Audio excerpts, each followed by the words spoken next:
Right now on Upfront. 8 weeks to go.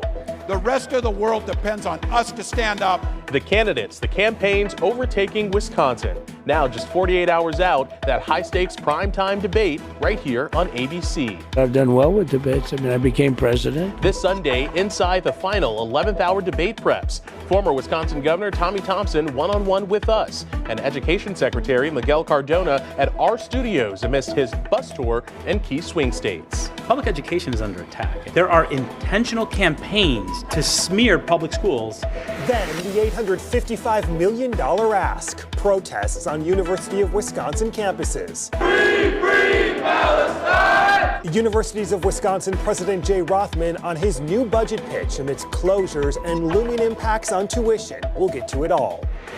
And that high-stakes debate. Given the upheaval of the last couple of weeks and months, it seems like an enormous moment all around. ABC News Washington Bureau Chief Rick Klein with the inside access will get you set for primetime just moments away.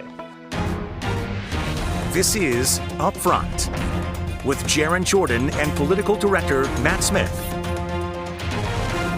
Hi, everyone. Thanks for joining us. Tuesday marking 8 weeks until Election Day. Debate night Tuesday night right here on ABC. The first high-stakes primetime debate between former President Donald Trump and Vice President Kamala Harris. The candidates intensifying their focus on Wisconsin. Trump in Mosinee Saturday. Democratic vice presidential nominee Tim Walz in Milwaukee at Labor Fest. North Dakota Governor Doug Burgum, former Governor Tommy Thompson, both part of a town hall in Milwaukee. Thompson, a key advisor to the Trump campaign here in Wisconsin. Tommy Thompson, the former Wisconsin governor and Health and Human Services secretary during the Bush administration, joins us now. Governor, good to see you like always. Matt, it's absolutely a privilege and a pleasure to be with you. 60 days out, essentially, from the election, you are a firm supporter and a surrogate for former President Donald Trump.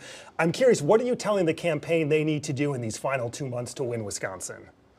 Very simple. They got to come into Dane County and have a rally, come in and make some sort of a performance. They got to reduce the Democrat votes in Dane County.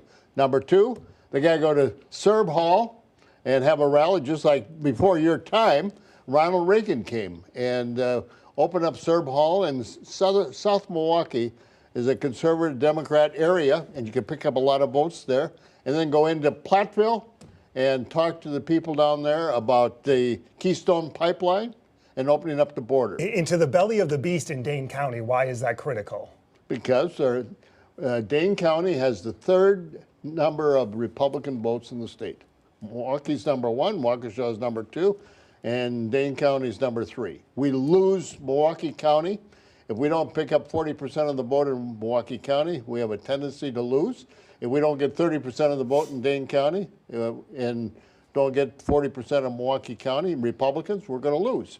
So I'm trying to make sure the campaign realizes this. So let's go in. Let's go into the belly of the beast. Are they listening to you? Yes, they are. All right.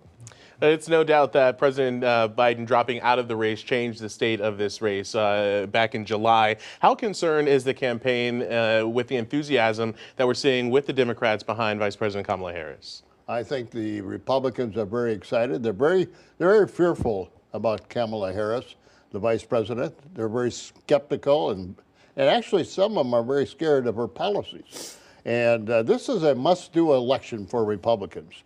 Republicans have lost the U.S. Senate seat a couple times, and we lost the presidential campaign in Wisconsin last time.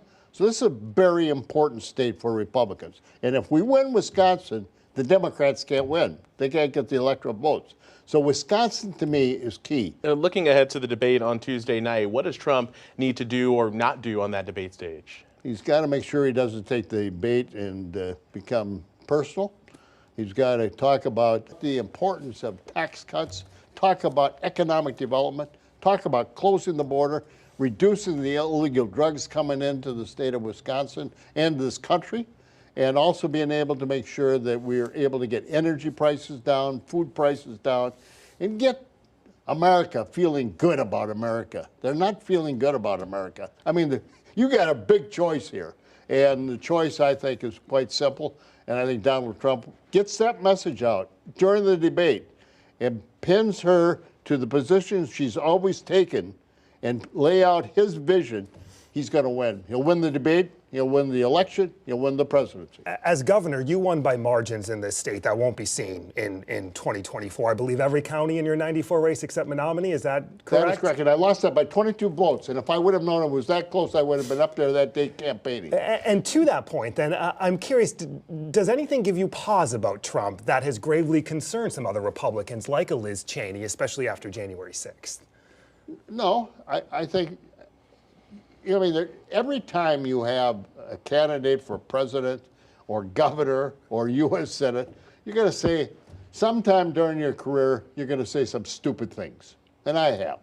And so I know that Donald Trump's heart is in the right place. And that heart is, let's build America.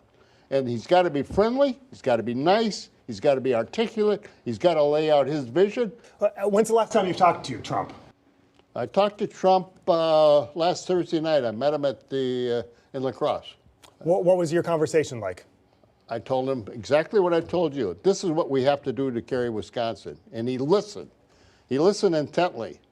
And let's see what he does. Former Wisconsin Governor Tommy Thompson. Governor, like always, thank you so much. 60 days out from the election. Thank you for doing this. I appreciate it. A really nice interview, and I enjoyed it, and I appreciate you.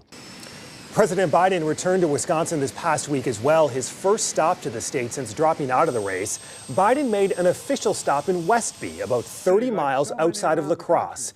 Meantime, cabinet members flooding the state this past week as well, including a bus tour with Education Secretary Miguel Cardona. The bus stopping here at our studios.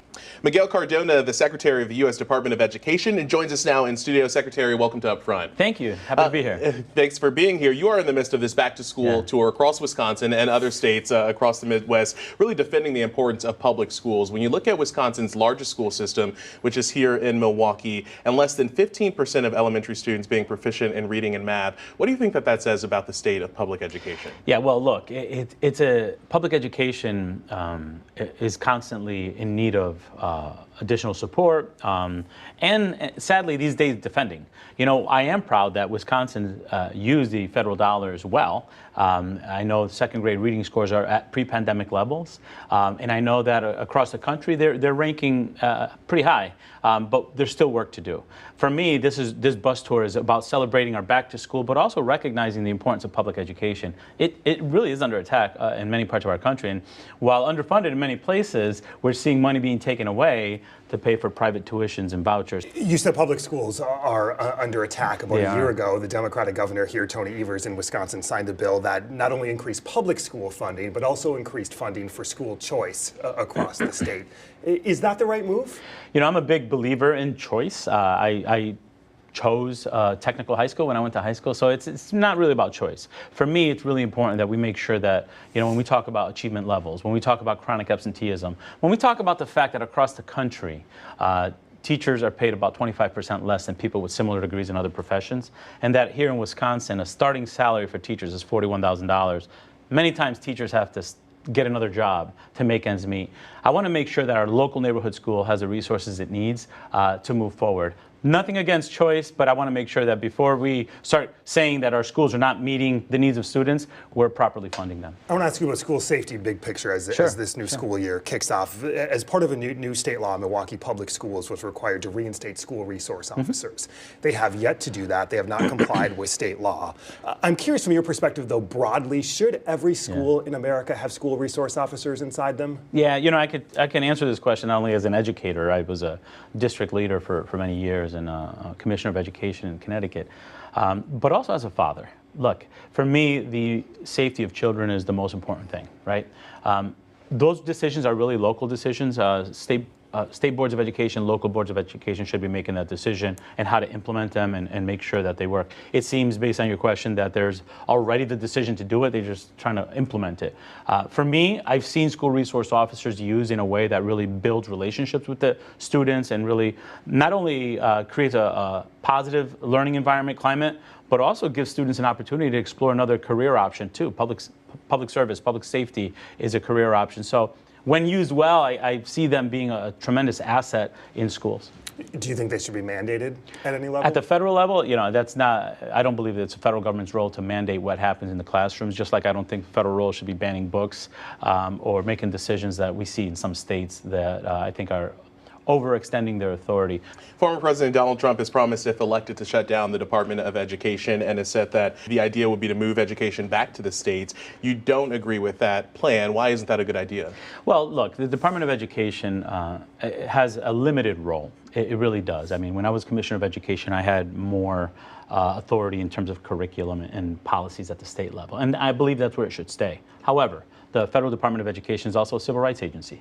So when students are not getting special education services, for example, it's the federal authority that comes in and says, you have to fix this or else federal dollars are at stake. What I don't want to see is across the country just everyone doing their own thing and not really following best practices. Kids lose when that happens. Are you surprised by this push by some Republicans to get rid of the education department? I'm not surprised by anything they do. Look, my focus is making sure that we're doing what President Biden and Vice President Harris set out to do. You know, I don't want to waste time focusing on the plans that are not good for kids. I'm going to focus on what we're doing and how we're supporting students on this back-to-school campaign. An incredibly busy time, start of the school year. Department of Education Secretary Miguel Cardona. Secretary, thank you so much for your time. Of course, thank you.